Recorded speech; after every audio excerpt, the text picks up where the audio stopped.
Dear students வணக்கம். இது +2 கெமிஸ்ட்ரியில் second வேல்யூமில் அடிக்கடி இந்த உயர்த்திகள் என்றால் என்ன, வினைவேக மாற்றி நச்சுக்கள் என்றால் என்னன்னு கேட்குறாங்க.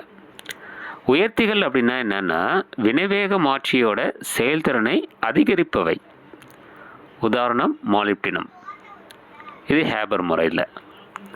வினைவேக மாற்றி நச்சு அப்படின்னா என்னென்னா அதுக்கு அப்படியே ஆப்போசிட் உயர்த்திகளுக்கு. வினைவேக மாற்றியின் செயல்திறனை குறைப்பவை. உதாரணம் பார்த்தீங்கன்னா ஹேபர் முறை அப்படிங்கிற முறையில் ஹைட்ரஜன் சல்ஃபைடு அப்படின்னு சொல்லக்கூடியது H2S அப்படிங்கிறது வினைவேக மாற்றி நச்சு. சரிங்களா? அப்போ உயர்த்திகள் அப்படின்னா செயல்திறனை அதிகரிக்கிறது, வினைவேக மாற்றி நச்சுன்னா செயல்திறனை குறைக்கிறது. சரிங்களா? இதை நல்லா பார்த்துங்க. இந்த 2 கொஸ்டினும் அடிக்கடி கேட்கக்கூடிய கொஸ்டின். கம்பல்சரி நீங்கள் அந்த எக்ஸாம்பிள்ஸ் எழுதணும். சரிங்களா?